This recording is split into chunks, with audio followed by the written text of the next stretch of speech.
Yorana et bienvenue dans ce tutoriel consacré à l'agriculture à Tanuan.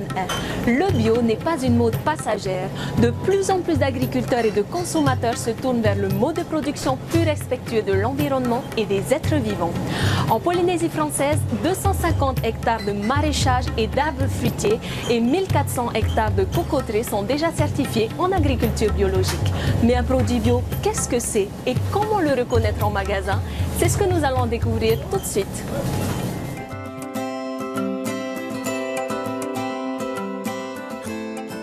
Eva cherche à acheter des légumes bio et locaux pour sa famille. Mais comment faire le tri dans toutes ces étiquettes? Quels sont les produits vraiment bio? Faire simplement apparaître le mot bio sur l'étiquette n'est pas une garantie suffisante. Un produit bio est reconnaissable grâce au logo qui représente la norme appliquée. Le plus souvent, Bio Pacifica pour les produits locaux. Avec ce logo doivent apparaître le numéro de certification de l'agriculteur, voire le nom de l'organisme de contrôle. Et oui, pour avoir le droit d'utiliser l'appellation biologique, il faut avoir été contrôlé chaque année par un organisme agréé et suivre rigoureusement une norme et ses procédures d'application. Pour Bio Pacifica, c'est la norme océanienne d'agriculture biologique, la NOAB, qu'il faut respecter. Si la NOAB est la norme de référence en Polynésie française, sachez que d'autres certifications bio sont reconnues au FENUA. On trouve leur logo sur les produits importés ou destinés à l'export, parfois même sur les produits locaux. Dans tous les cas, pour obtenir un logo bio, il faut respecter la norme et ses procédures de contrôle. Allons voir comment cela se traduit sur le terrain.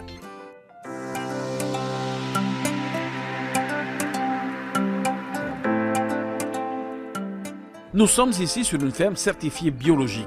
Elle respecte les grands principes suivants.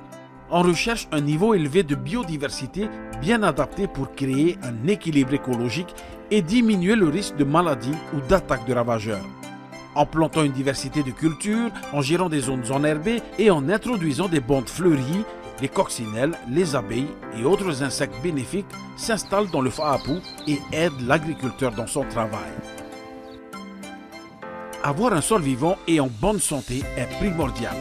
L'utilisation d'engrais verts, de compost ou de lombricompost sont pratiques courantes qui permettent d'enrichir le sol.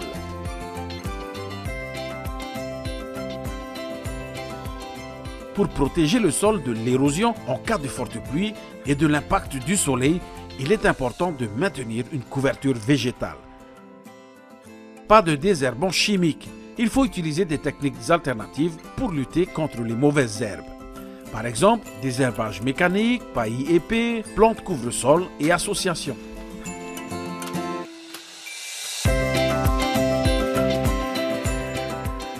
En agriculture biologique, il faut protéger les cultures de tout risque de contamination chimique.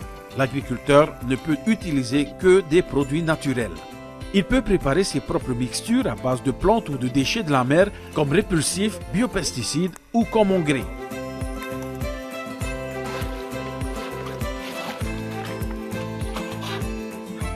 En agriculture biologique, le bien-être des animaux est important.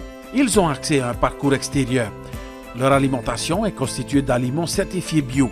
L'utilisation des soins vétérinaires est réglementée.